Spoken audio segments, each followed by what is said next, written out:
पहले digital platform पर प्यार हुआ और फिर उसी प्लेटफॉर्म पर युवक को ठग लिया गया। शेयर ट्रेडिंग के नाम पर एक ऐसी वारदात नोएडा और गाजियाबाद दोनों जगह से देखने को मिली है, जहां शातिरों ने एक बड़ी ठगी की वारदात को अंजाम दिया और फिर गायब हो गए। इस रिपोर्ट में देखिए कैसे इन ठगों ने प्रेम जाल बिछाकर लोगों को कंगाल कर दिया है।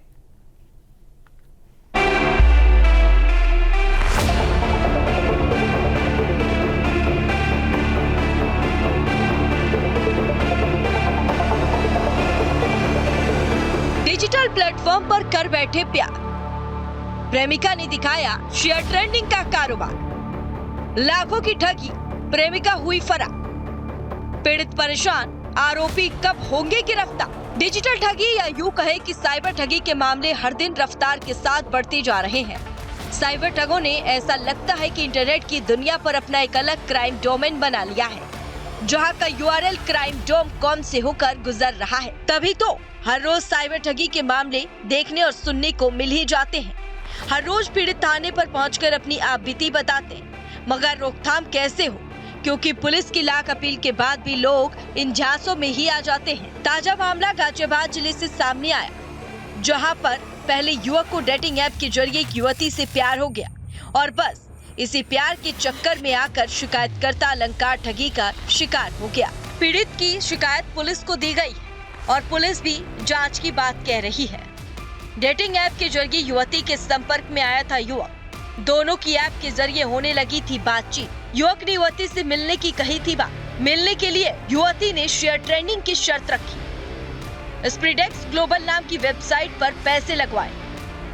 युवक ने 12,60,000 रुपए कंपनी पर लगाए। ज्यादा मुनाफा होने का युवती ने दिया था लालच। पहले ऑनलाइन डेटिंग ऐप पर बातचीत की और उसके बाद युवक को अपनी बातों में फंसाकर शेयर ट्रेडिंग में अधिक मुनाफे का झांसा देकर 12,60,000 रुपए की साइबर ठगी की घटना को अंजाम दिया गया। जी हां, पूरा मामला गाजियाबाद के क्रॉसिंग रिपब्लिक थाना क्षेत्र के रहने वाले युवक अलंकार के साथ हुआ। अलंकार ने बताया कि ऑनलाइन डेटिंग ऐप पर साक्षी नाम की युवती से उसकी बातचीत होना शुरू हुई। साक्षी ने उसको एक लिंक भेजा और कहा कि शेयर ट्रेडिंग में अगर इन्वेस्ट करोगे तो कई गुना मुनाफा होगा। धीरे धीरे 12,60,000 रुपए की रकम को अलंकार ने शेयर ट्रेडिंग में लगा दिया, लेकिन बाद में जब साक्षी से मुलाकात करने की बात कही गई तो साक्षी ने और पैसा इन्वेस्ट करने की बात कही। अलंकार ने इस बात से मना कर दिया और उसके बाद बातचीत भी बंद कर दी। तब जाकर अलंकार को ये एहसास हुआ कि उसके साथ ठगी हुई है।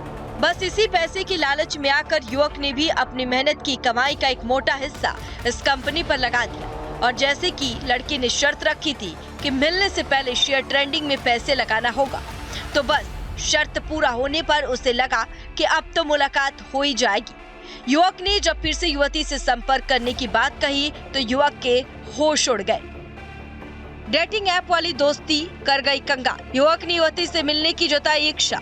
युवती ने मिलने के लिए फिर से पैसे की बात रखी। इस बार की रकम पहले से ज्यादा थी। युवक की इस युवती से लड़ाई हो गई। कुछ दिन तक दोनों में बातचीत नहीं हुई। युवती से युवक नहीं कर पाया संपर्क। अलंकार ने इस पूरे मामले में गाजियाबाद के साइबर थाना पुलिस को लिखित में शिकायत दी है। इस मामले में साइबर थाना पुलिस द्वारा FIR दर्ज कर जांच की जा रही है और जल्द ही घटना के खुलासे का दावा भी किया जा रहा है। आपको बता दें, शेयर ट्रेडिंग या फिर ऑनलाइन डेटिंग ऐप से ठगी के मामले लगातार तेजी के साथ बढ़ रहे हैं। हालांकि साइबर क्राइम पुलिस लगातार अवेयरनेस कैंप भी चला रही है, बावजूद उसके साइबर ठगी घटनाएं रुकने का नाम नहीं ले रही हैं। बस तुरंत युवक के कान खड़े हो गए। वो समझ गया कि वह खुद भी एक ठगी का शिकार हो चुका है।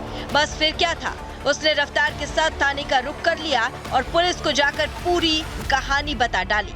पुलिस ने केस दर्ज कर लिया और आरोपियों की धरपकड़ के लिए टीम का भी गठन कर दिया गया। साइबर ठगी का एक ऐसा ही मामला नोएडा से भी सामने आया है, जहां साइबर ठगों ने पीड़ित को फॉरेक्स ट्रेडिंग में मुनाफे का झांसा देकर 53 लाख रुपए की ठगी की वारदात को अंजाम दे डाला। आरोपियों ने पीड़ित से 17 अलग अलग बैंक खातों में से यह राशि ट्रांसफर कराई थी।